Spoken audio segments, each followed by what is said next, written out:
আমি নাদিম, আমরা আসছি মেইলা থেকে। এটা হচ্ছে পাংপাঙ্গার একটি হসপিটাল। আর আর এটার নাম হচ্ছে ক্লার্ক এয়ারবেস হসপিটাল। দ্বিতীয় বিশ্বযুদ্ধের সময় ভিয়েতনামের কিছু সেনাবাহিনী এখানে মানে কোনো কারণ ছাড়াই ওরা মৃত্যুবরণ করে।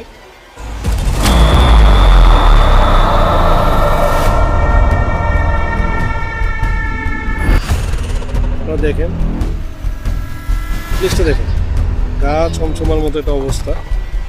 যত ভিতরে যাচ্ছি ওদের মধ্যে ভয় কাজ করছে।